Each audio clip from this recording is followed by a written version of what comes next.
Anora या चित्रपटानं सर्वोत्कृष्ट चित्रपटाचा ऑस्कर पुरस्कार जिंकला। या चित्रपटानं 5 ऑस्कर पुरस्कार आपल्या नावे केलेत आणि यामुळे सियान बेकरच्या अनोराची ऑस्कर पुरस्कारामध्ये सरशी पाहायला मिळाली।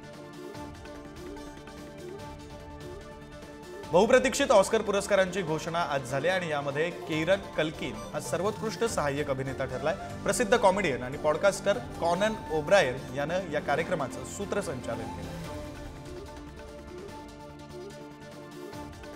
प्रसिद्ध यूट्यूबर रणवीर अलाहाबादियाला हायकोर्टानं त्याची पॉडकास्ट द रणवीर शो सुरू ठेवण्याची परवानगी दिली आहे। या शोमध्ये काहीही अश्लील न दाखवण्याच्या अटीवर ही परवानगी देण्यात आली। इंडियाज गॉट टॅलेंट लेटंट या प्रकरणानंतर रणवीरचा हा शो देखील वादात अडकला होता।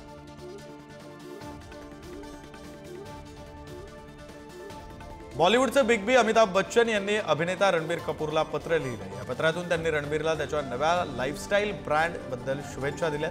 गेल्या महिन्यामध्ये व्हॅलेंटाईन डेच्या दिवशी रणबीरनं त्याच्या ARKS या लाईफस्टाईल ब्रँडचं उद्घाटन केलं। लापता लेडीज चित्रपटाला काल 1 वर्ष पूर्ण झाले आणि या निमित्तानं अभिनेत्री छाया कदम यांनी एक पोस्ट शेअर केले।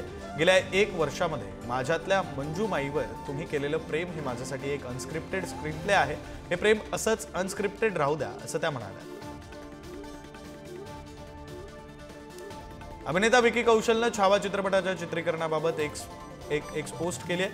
चित्रीकरणाच्या प्रत्येक दिवसाची सुरुवात शिवगर्जनेनं व्हायची, तसंच छत्रपती शिवाजी महाराज आणि छत्रपती संभाजी महाराज यांचे आशीर्वाद घेतले जायचे अशी पोस्ट विकी कौशलने केली। सिंहासनाधीश्वर शिवपुत्र श्री श्री संभाजी महाराज की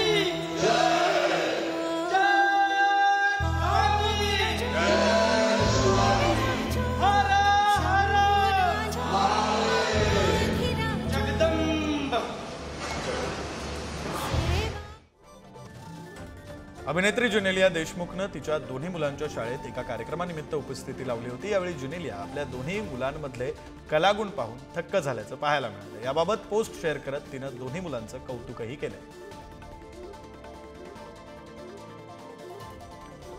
अभिनेता राहुल बोस यानं साई पल्लवीच्या अमरन चित्रपटाचं कौतुक केलंय। हा चित्रपट पाहून 10 ते 11 वेळेस रडल्याचं त्यानं सांगितलंय।